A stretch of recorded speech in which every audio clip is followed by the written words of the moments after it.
कहते हैं आजादी की कीमत वही समझ सकता है जिसने उसे खोया हो और फिर पाया हो अपने संघर्ष से। आज हम बात कर रहे हैं ऐसे ही एक इंसान की कहानी जिसने रंग भेद के खिलाफ लड़ते लड़ते अपनी जिंदगी के 27 साल जेल में बिता दिए, लेकिन फिर भी अपने देश और दुश्मनों से नफरत नहीं की। Welcome to the chapter Nelson Mandela long walk to freedom, जो क्लास 10 इंग्लिश टेक्स्ट बुक में है, लेकिन इसकी कहानी किसी टेक्स्ट बुक से बहुत आगे जाती है। यह हिस्सा मंडेला की अपनी ऑटोबायोग्राफी से लिया गया है, जहां वो अपने जीवन का सबसे ऐतिहासिक दिन याद करते हैं, 10 मई 1994। उस दिन प्रिटोरिया के यूनियन बिल्डिंग्स में दुनिया की नजरें एक मंच पर टिकी थीं, जहां एक black south African Nelson Mandela अपने देश के पहले ब्लैक प्रेसिडेंट बनने जा रहे थे। मंडेला याद करते हैं, It was a bright and clear day. The sun never shone so brightly on our land before. जैसे प्रकृति भी साउथ अफ्रीका की नई शुरुआत का स्वागत कर रही थी। उस मंच पर थे सेना के अफसर, पुराने राष्ट्रपति और दुनिया भर से आए लीडर। सब उस बदलाव को विटनेस करने आए थे जो सदियों की गुलामी और संघर्ष के बाद आया था। जब मंडेला ने शपथ ली तो उन्होंने कहा, Never, never again shall it be that this beautiful land will again experience the oppression of one by another. यानी अब इस धरती पर कोई किसी को गुलाम नहीं बनाएगा। मंडेला डिस्क्राइब करते हैं कि कैसे साउथ अफ्रीकन एयरफोर्स ने स्काई में फ्लाई पास्ट किया, मानो आजादी की सैल्यूट दे रही हो। फिर आई सेना की मार्चिंग और नेशनल एंथम की धुन, लेकिन ये एंथम अब सबके लिए था, न सिर्फ गोरे लोगों के लिए बल्कि उन लोगों के लिए भी जो कभी सप्रेस थे। मंडेला कहते हैं, मैं अकेला नहीं था। I was the sum of all African patriots who had gone before me.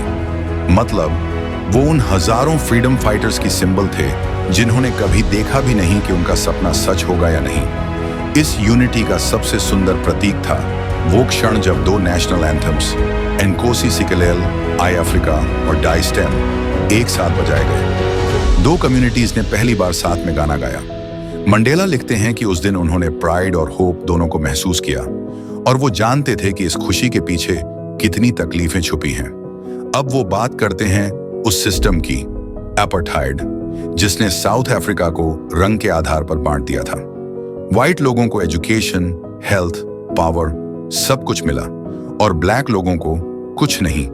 Mandela बताते हैं कि बचपन में उन्हें ये इनजस्टिस समझ नहीं आता था। वो एक विलेज बॉय की तरह खेलते, तैरते और मानते थे कि वो भी आजाद हैं। लेकिन धीरे धीरे उन्हें समझ आया कि जो आजादी उनके पास थी वो बस इल्यूजन थी। वो ना वोट कर सकते थे, ना फ्रीली कहीं जा सकते थे, ना अपने हक के लिए बोल सकते थे। यही वो वक्त था जब मंडेला ने तय किया कि अब वो खामोश नहीं रहेंगे। वो कहते हैं, freedom is indivisible, the chains on one were the chains on all. Mandela का मानना था कि सच्ची आजादी सिर्फ पॉलिटिकल फ्रीडम नहीं होती, वो होती है डिग्निटी और इक्वालिटी के साथ जीने की आजादी। और इसके लिए उन्होंने अपनी पूरी जवानी न्यौछावर कर दी। उन्हें जेल भेजा गया, जहां उन्होंने रॉबिन आइलैंड, पोल्समोर और विक्टर वर्स्टर जैसी जगहों में 27 साल काटे। हर दिन एक नई चुनौती थी, हर साल एक नई परीक्षा, लेकिन फिर भी वो टूटे नहीं। वो कहते हैं, मैंने उस लंबी सड़क को पार किया है। I have tried not to falter. उनका ये सफर लंबा था, लेकिन हर कदम पर उन्हें विश्वास था कि एक दिन आजादी जरूर आएगी। उनका सबसे बड़ा मैसेज यही था कि नफरत सिखाई जाती है, लेकिन प्यार भी सिखाया जा सकता है। उन्होंने लिखा, No one is born hating another person. If people can learn to hate, they can be taught to love. और यही थी उनकी सबसे बड़ी ताकत, forgiveness. तो इस पहले हिस्से में हमें यह समझ आता है कि नेल्सन मंडेला केवल एक प्रेसिडेंट नहीं थे, वो एक विचारधारा थे, एक ऐसी सोच जो बताती है कि आजादी केवल अपने लिए नहीं बल्कि दूसरों के लिए लड़ने का नाम है। और उनका सफर यहीं खत्म नहीं होता। अगले हिस्से में हम जानेंगे कि जेल के वो साल कैसे थे, किन लोगों ने उनका साथ दिया और कैसे वो एक कैदी से पूरे देश के नेता बन गए। और अगर अब तक चैनल सब्सक्राइब नहीं किया है तो अभी कर लीजिए, क्योंकि ऐसी कहानियां सिर्फ पढ़ने के लिए नहीं होती, जीने के लिए होती हैं। क्या आपने कभी सोचा है, एक इंसान अकेला सालों तक जेल में बंद रहकर भी दुनिया का चेहरा कैसे बदल सकता है? कैसे कोई इतने दर्द, अपमान और अंधकार से होकर भी उजाले की मिसाल बन सकता है?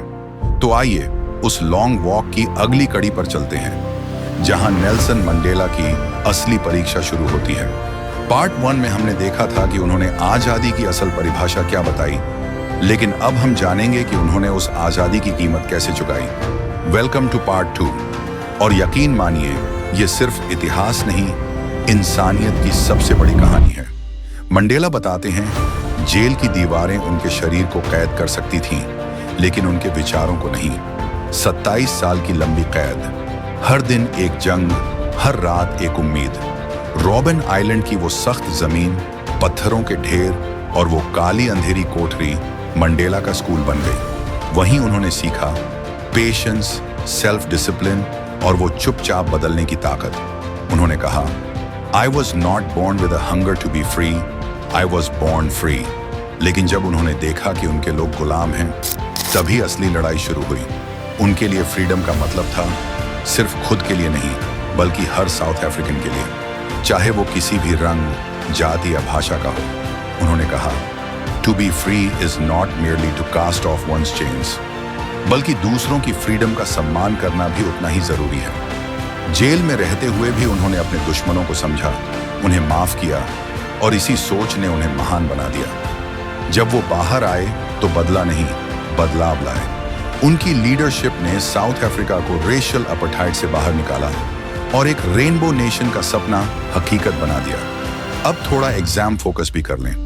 मंडेला की फ्रीडम की डेफिनेशन, डिग्निटी, रिस्पेक्ट और समानता। उनकी जेल की सीख, leadership, patience, forgiveness. Important quote, no one is born hating another person. और उनके विजन में ब्लैक और व्हाइट दोनों को लिबरेशन चाहिए। इन आइडियाज को अपने आंसर्स में जोड़ें और स्ट्रॉन्ग कंक्लूजन जरूर दें कि मंडेला की जर्नी हर इंसान के लिए एक सीख है।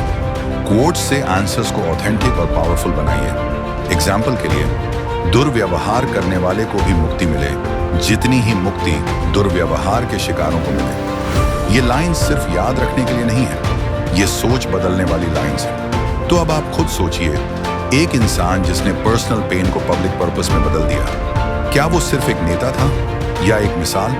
मंडेला की लॉन्ग वॉक आज भी जारी है, हर उस जगह जहां अन्याय है, जहां आजादी की आवाज दबाई जाती है। और अब आपकी बारी है।